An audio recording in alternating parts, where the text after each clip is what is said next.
Dear friends, my name is Tim O'Malley and I'm the director of the Notre Dame Center for Liturgy. This video is the first of a 20-part series providing a mystagogy of the Paschal Triduum.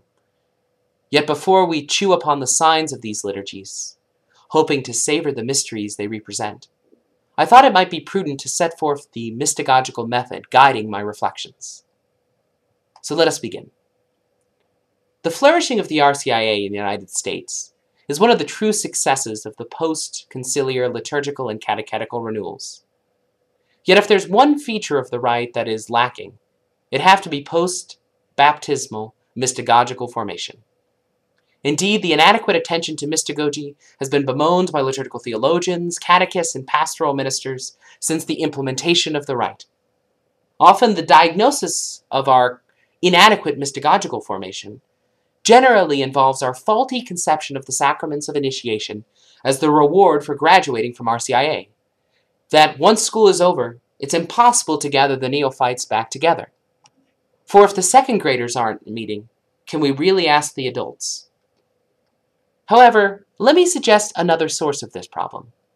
That is, we don't do mystagogy well, because we get mystagogy wrong. Too often we treat mystagogical catechesis as a chance to reflect upon our experience of the rites. Indeed, this often works in the first session following the rites of initiation, where the memories of the rites are fresh in the minds of the neophytes. They remember processing with oil on Holy Thursday. They remember the waters of baptism, the smell of the chrism, their first Eucharist, the rousing applause of the church as we recognized our new sisters and brothers as sacramental signs of Christ's own resurrection. Yet even after a couple of weeks, these memories, while never fading away, begin to lose a bit of their resonance. The palpable joy that comes with receiving the Eucharist in the days following initiation comes to be replaced with the seemingly more mundane reality of weekly communion. If we truly gathered together to reflect upon these rites, our experience of them, we'd have to be a bit more honest. I had no theological insight. I was tired. The homily was not that great. In fact, it was potentially offensive. The communion line went exceptionally slow today, making me late for breakfast. Yet what if we reconfigured what we meant by mystagogy, and instead thought about it simply as the spiritual theology necessary for an adult formation into faith?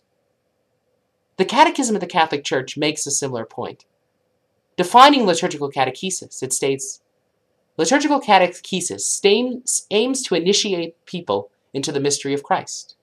It is mystagogy, by proceeding from the visible to the invisible, from the sign to the thing signified, from the sacraments to the mysteries. That is, liturgical catechesis educates us fundamentally for a way of perceiving the world sacramentally, to see every sign within the liturgy, and many outside of it, as revealing the mystery of the triune God.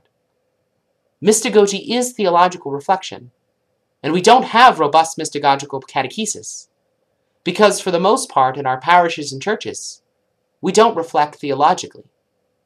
We have an impoverished mystagogical imagination.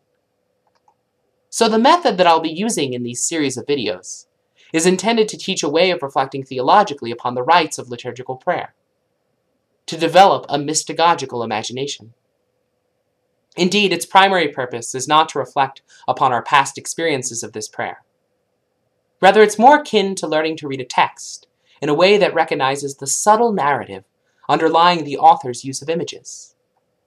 It is the difference between watching a football game as a mere fan and being someone who delights in watching the game unfold with knowledge of why this wideout runs this route when encountering a cover 2 defense.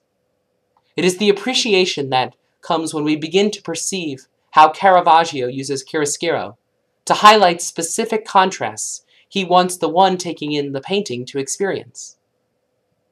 Each of these examples, I hope one can see, does not deny the importance of experience.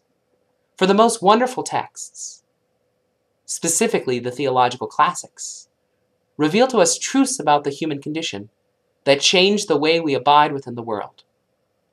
Likewise, one learns the theory of football, or the term chiaroscuro, to enjoy the game, to partake more deeply in the painting. Our experience is transformed through the reflection.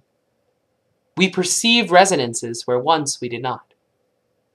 Thus, the approach to mystagogy taken over the course of these videos will begin with a reading of very specific signs, noticing their deep scriptural and theological resonances. I will use them to seek understanding of the Christian life, of our very celebration of the liturgy. And the hope is that by watching these, when we participate in the Triduum liturgies, we have begun to take up the dispositions, the habits, the capacities to taste the mysteries of faith through the signs that are performed. We engage in an internal formation, one of mind and of heart and of soul, so that when our ears hear that this is the night, we taste the delight of this truth, letting it resonate through our memories, our imaginations, our wills. So join me next time as we consider the singing of the Gloria on Holy Thursday.